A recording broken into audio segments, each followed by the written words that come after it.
Bonjour à tous, aujourd'hui on va voir ensemble le corrigé de l'exercice numéro 2 de la mécanique du point. Donc on va étudier le mouvement du pendule simple. Donc pour cela on utilise les lois de composition du mouvement, donc surtout la loi de composition de vitesse et la loi de composition d'accélération et quelques définitions comme la définition de vitesse relative, vitesse d'entraînement et aussi l'accélération relative et l'accélération d'entraînement et l'accélération de Coriolis.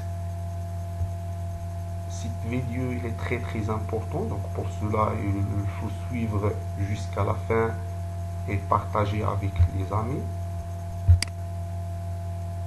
Donc on considère un point matériel M suspendu à un fil inextensible de la longueur L. Donc le point de suspension en haut du pendule et ainsi et en mouvement dans le référence R, l'origine O et des axes X, Y et Z. Le long de l'axe OY, la position de O1 est repérée par Y.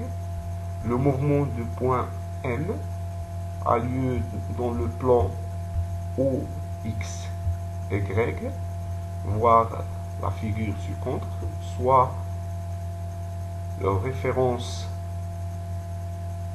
R1, c'est la référence relative d'origine O1 et des axes X1, Y1 et Z1. Donc la référence d'origine O1 et dans les axes restant constamment parallèles à ceux de Y, de R, c'est la référence absolue. Donc les axes sont restés parallèles, X avec X1 et Y avec Y1.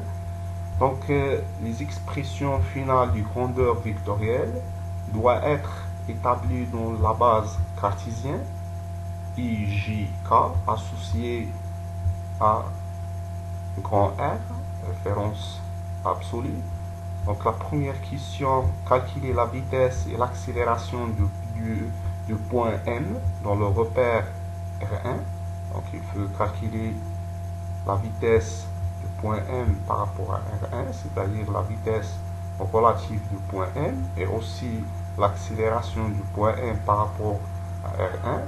Donc c'est l'accélération relative. Deuxième question, calculer la vitesse d'entraînement et l'accélération d'entraînement.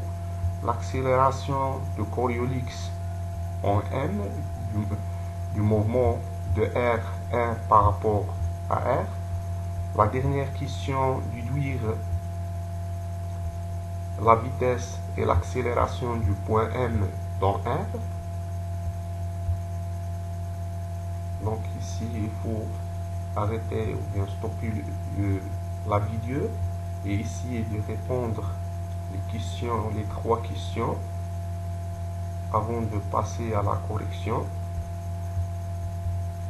Donc on passe maintenant à la correction de l'exercice de la première question. Donc, ici on a le pendule simple, la longueur du R, suivi d'un point M suspendu par un fil inextensible, c'est-à-dire la longueur de L du fil reste constante. Donc dans un repère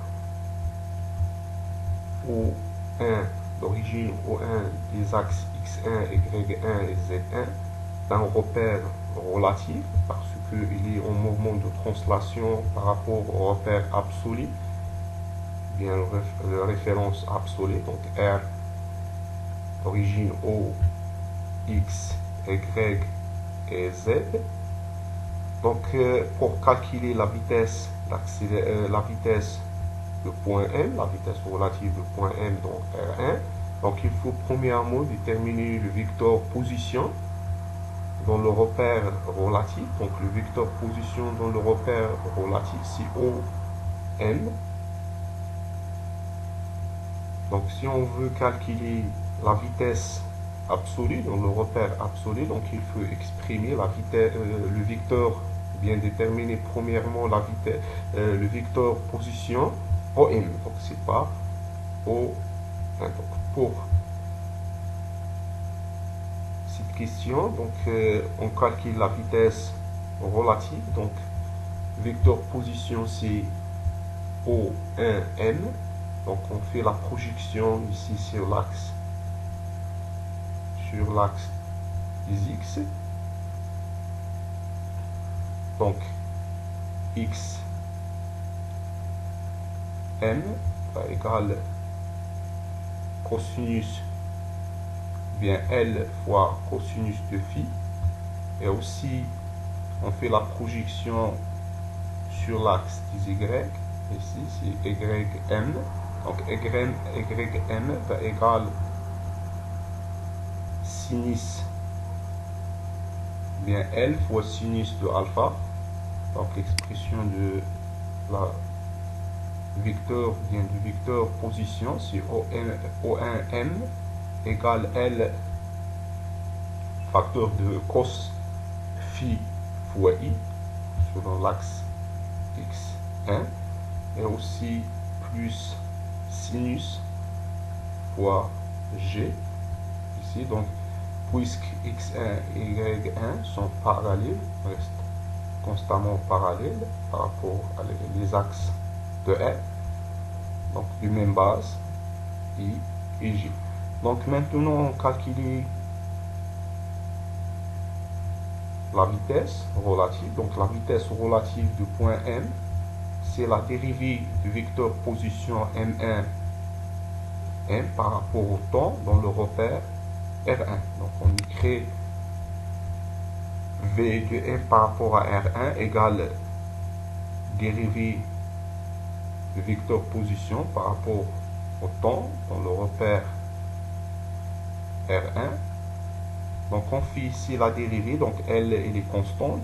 Les vecteurs unitaires sont constantes au cours du temps, donc il reste seulement la dérivée par rapport au temps de cos phi et sinus phi. Donc la dérivée de cos phi égale la dérivée de phi par rapport au temps fois la dérivée de cos phi par rapport au phi. Donc dérivée de phi par rapport au temps, c'est phi point. Et dérivée de cos par rapport au phi, c'est moins sinus phi. Donc ici aussi dérivée de sinus phi par rapport au temps, c'est du 2 rho de phi par rapport au temps fois la dérivée du sinus par rapport au phi. Donc dérivée du sinus par rapport au phi, c'est cosinus.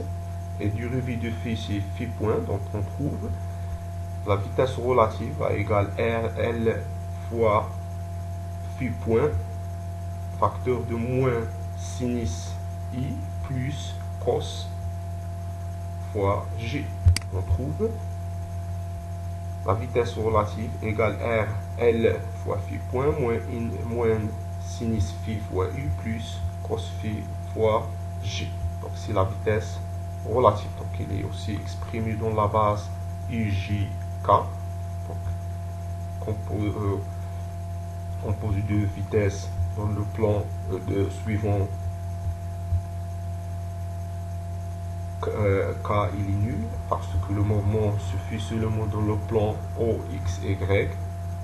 Donc maintenant on va calculer l'accélération du point M dans le repère R1, c'est-à-dire l'accélération relative.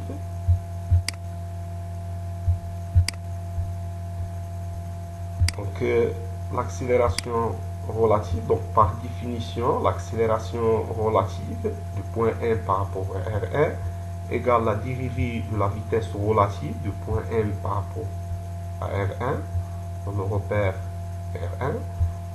Donc ici on a déjà déterminé l'expression de la vitesse relative, donc qui est la vitesse relative égale L fois phi point moins sinus phi fois u plus cos phi fois g. Donc on fait la dérivée. Donc ici, il y a le produit de deux fonctions, donc L est constante, donc c'est le mot phi qui varie au cours du temps.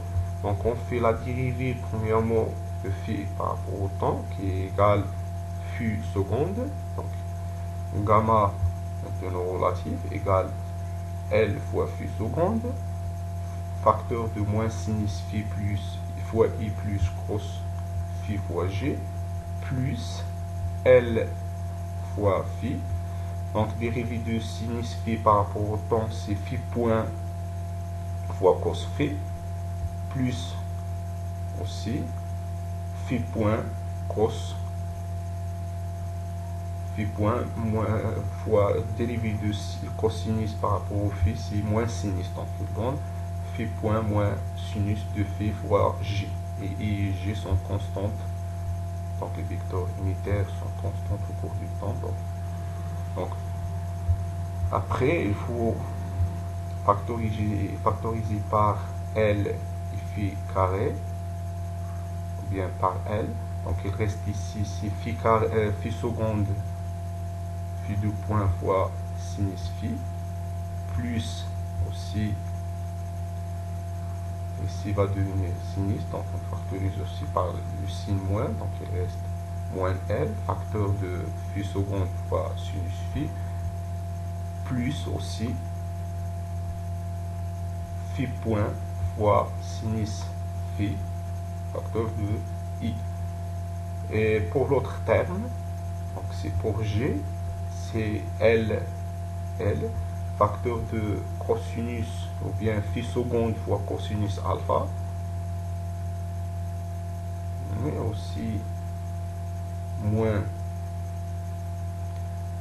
phi point cos,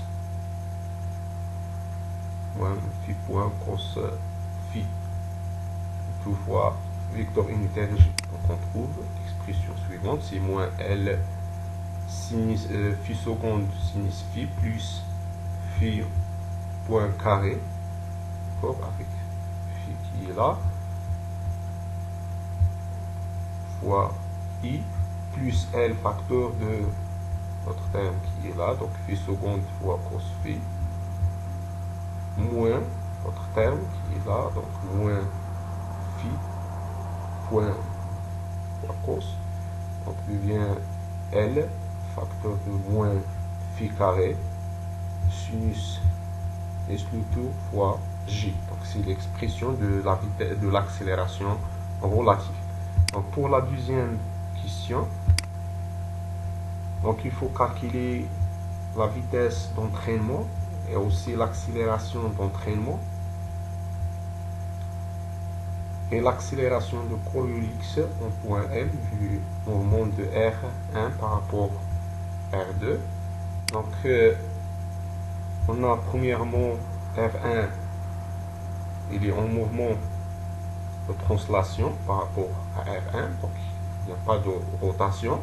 Donc le vecteur de rotation de R par rapport à R1 est nul.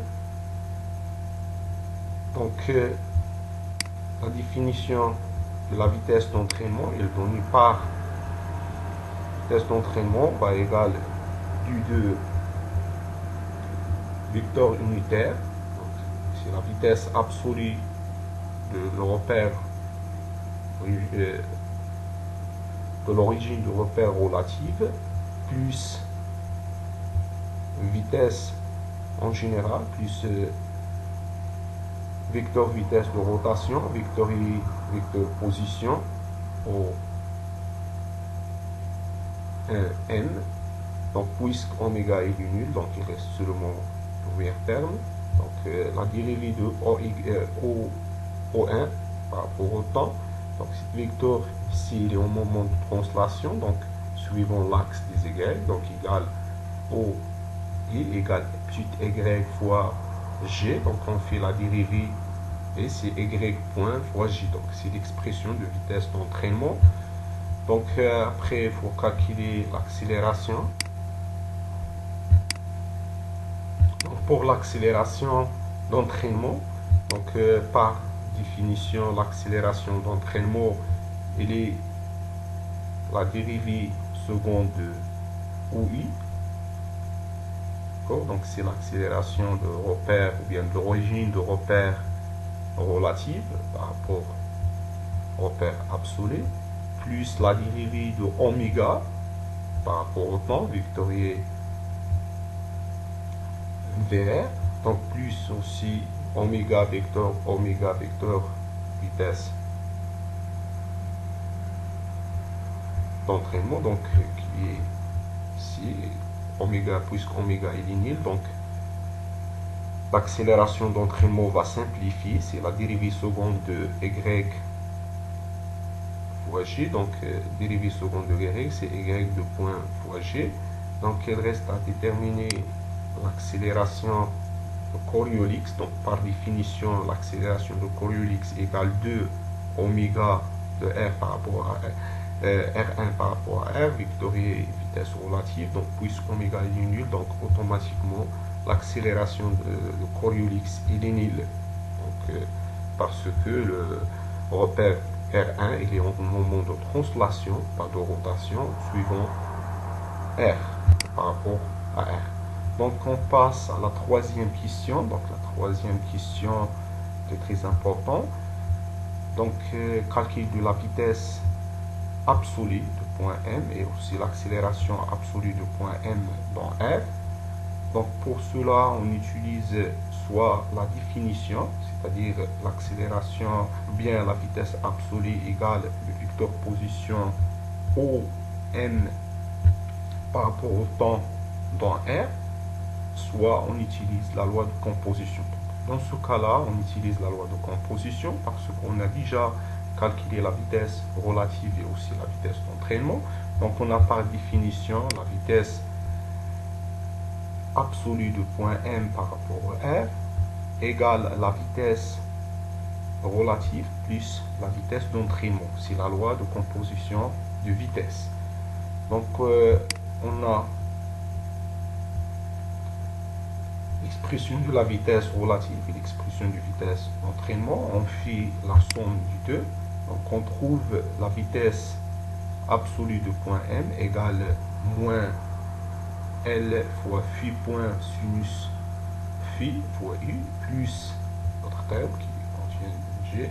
Donc c'est L fois phi point fois cos phi plus Y point le tout fois vecteur unitaire G. Donc la même chose pour l'accélération absolue, il y a deux cas. Donc soit on utilise par définition l'accélération absolue égale la dérivée de la vecteur vitesse absolue, ici, par rapport au temps dans le repère R, soit on utilise la loi de composition du mouvement. Puisqu'on a déjà calculé la vitesse ou bien l'accélération relative, l'accélération d'entraînement et aussi l'accélération de Coriolis qui est nulle parce que il n'y a pas de mouvement de repère relatif par rapport au repère absolu, il y a seulement de translation ici. Donc on utilise la loi de composition d'accélération. Donc ici la définition, mais dans ce cas-là on utilise seulement la loi de composition. Donc la loi de composition, l'accélération absolue égale l'accélération d'entraînement plus l'accélération relative plus l'accélération de Coriolis qui est nulle. Donc ici il y a l'expression de l'accélération relative qu'on a déjà déterminée dans la première question, et dans la deuxième question on a déterminé l'expression de l'accélération d'entraînement. Donc on fait la somme, on trouve l'accélération absolue de point M par rapport à R égale ici, donc par rapport au I égale moins L facteur de phi de point sinus phi plus phi point carré cos phi de tout fois I plus terme là plus y seconde le tout fois G. Donc c'est la fin de cette vidéo, j'espère qu'elle est très utile pour vous. N'oubliez pas de partager avec les amis et au revoir pour la correction de la troisième, bien la correction de l'exercice 3 de la mécanique du point. Et merci.